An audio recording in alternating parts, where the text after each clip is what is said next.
Hello everyone. आज की video बहुत ही ज़्यादा इम्पॉर्टेंट और हेल्पफुल होने वाली है क्योंकि इस वीडियो में हम आपसे बार बार पूछे जाने वाला सवाल, आपसे बार बार किया जाने वाला क्वेश्चन इंट्रोड्यूस योर सेल्फ और tell me about yourself का जवाब इंग्लिश में कैसे दें, अपना परिचय अंग्रेजी में कैसे दें, ये हम इस वीडियो में सीखेंगे और वो भी बहुत ही आसान और इजी लैंग्वेज में, जिससे कि आपको अपना इंट्रोडक्शन देना एक ही बार में आ जाएगा। तो चलिए शुरू करते हैं। तो सबसे पहले हम ये देख लेते हैं कि हमें सेल्फ इंट्रोडक्शन देते टाइम बताना क्या क्या होता है। देखिए टोटल 7 पॉइंट्स हैं जो आपको याद रखना है अपना सेल्फ इंट्रोडक्शन देते टाइम।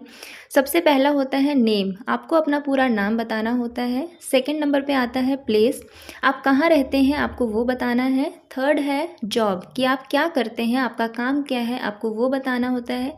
4 नंबर पे आता है क्वालिफिकेशन, आपने कहाँ तक पढ़ाई की है, आप किस फील्ड में पढ़े हैं, आपको वो बताना है। 5 नंबर पे आता है हॉबीज़, कि आपकी हॉबीज़ क्या हैं, आपको क्या करना पसंद है, आपको वो बताना होता है। 6 नंबर पे आती है पर्सनालिटी, आपको अपनी पर्सनालिटी के बारे में बताना होता है, मीन्स कि आप किस तरह के व्यक्ति हैं, आपको वो बताना है अपने बारे में।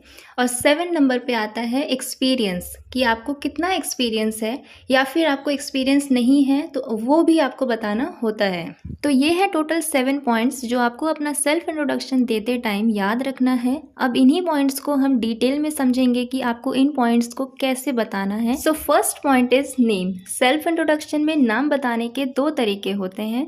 सबसे पहले आप या तो आई एम का यूज़ करके बता सकते हैं या फिर आप अपना नाम माई नेम इज़ करके बता सकते हैं।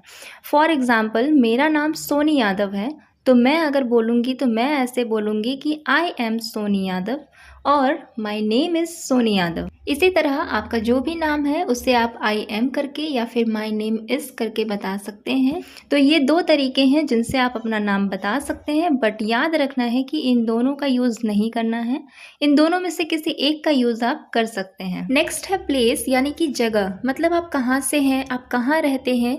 ठीक है, इसे बताने के भी 2 तरीके होते हैं। पहला तरीका है कि आप आई एम फ्रॉम का यूज़ कर सकते हैं। दूसरा तरीका आप बता सकते हैं आई बिलोंग टू करके। जैसे कि फॉर एग्ज़ाम्पल मैं कोलकाता में रहती हूँ तो मैं बोलूँगी I am from Kolkata, I am from Kolkata, या फिर मैं बता सकती हूँ आई बिलोंग टू कोलकाता। ये दोनों ही तरीके आप इस्तेमाल कर सकते हैं, बट दोनों में से कोई एक करना है, दोनों ही तरीके सही हैं। नेक्स्ट है जॉब, मतलब आप क्या करते हैं, आपका काम क्या है। इसे बताने के लिए हम आई एम अ का यूज़ करेंगे। फॉर एग्ज़ाम्पल मैं एक टीचर हूँ तो मैं बोलूँगी आई एम अ टीचर। अगर आप एक स्टूडेंट हैं आप बोल सकते हैं आई एम अ स्टूडेंट। अगर आप एक डॉक्टर हैं तो आप बोल सकते हैं आई एम अ डॉक्टर। और अगर आपका कोई बिजनेस है तो आप बोल सकते हैं आई एम अ बिजनेसमैन। इसी तरह आपका जो भी काम है आप आई एम अ का यूज़ करके बता सकते हैं। Next is qualification. क्वालिफिकेशन बताना बहुत इंपॉर्टेंट है। अगर आपका कोई जॉब इंटरव्यू है तो आप अपना क्वालिफिकेशन कैसे बता सकते हैं। देखिए हम अपना क्वालिफिकेशन आई डिड का यूज़ करके बताएंगे। फॉर एग्ज़ाम्पल मैंने बीबीए किया है कलकत्ता यूनिवर्सिटी से, तो मैं बोलूँगी I did my graduation in BBA from Calcutta university.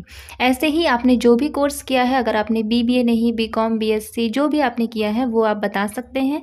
सबसे पहले आप बताएंगे I did my graduation in, उसके बाद आप बताएंगे उस कोर्स का नाम, फिर फ्रॉम का यूज़ करेंगे, उसके बाद उस यूनिवर्सिटी का नाम बताएंगे या फिर उस कॉलेज का नाम बताएंगे जहाँ से आपने ये किया है। नेक्स्ट है हॉबीज़। हॉबीज़ का मतलब होता है जो भी काम आपको करना पसंद है वो आपको बताना है। तो आप अपनी हॉबीज़ को बताने के लिए माई हॉबीज़ आर का यूज़ कर सकते हैं। For example my hobbies are reading singing and dancing, या फिर आप आई लाइक का भी यूज़ कर सकते हैं। For example I like reading singing and dancing. ऐसे ही आपकी जो भी हॉबीज़ है उसे आप आई लाइक या फिर माई हॉबीज़ आर करके बता सकते हैं। Next is personality. आपको अपनी पर्सनालिटी के बारे में बताना है जिससे कि सामने वाला आपसे और भी ज़्यादा इम्प्रेस हो सके। तो अपनी पर्सनालिटी बताने के लिए आप कुछ सेंटेंसेस का यूज़ कर सकते हैं जो मैं आपको बताऊंगी। उन सेंटेंसेस को आप सर या मैम लगा के यूज़ कर सकते हैं। जैसे कि sir I am open minded, I am goal oriented person, I am creative and hardworking person and my strength is I am self motivated and disciplined person। तो इतना काफ़ी है आपको अपनी पर्सनालिटी बताने के लिए। तो ये कुछ सेंटेंसेस है जिनका यूज़ आप कर सकते हैं अपनी पर्सनालिटी के बारे में बताने के लिए। नेक्स्ट आपको बताना है एक्सपीरियंस। लेकिन अगर आपके पास कोई एक्सपीरियंस नहीं है, आपने अभी अभी अपना कॉलेज पास आउट किया है और जॉब के लिए अप्लाई किया है, तो आप बोलेंगे I am a fresher. I am a fresher, मैं बिल्कुल फ्रेशर हूँ, मेरे पास कोई एक्सपीरियंस नहीं है।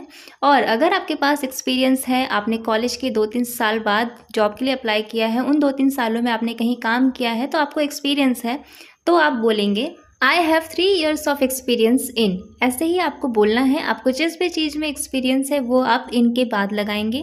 For an example, I have 3 years of experience in marketing, या फिर I have 3 years of experience in data entry. आपको जिस भी चीज़ में एक्सपीरियंस है वो आप इनके बाद लगाएंगे और 3 years की जगह पे आप 2 years या फिर 6 month, आपको जितने सालों का या फिर जितने मंथ का आपको एक्सपीरियंस है वो आपको यहाँ पे मेंशन करना है। लास्ट में आपको बोलना है that's all about me, thank you. ये बोल के आपको अपना सेल्फ इंट्रोडक्शन कंप्लीट करना है। So guys, I hope this video will be helpful for all of you. If yes, then don't forget to like, share and subscribe to my channel. Thank you.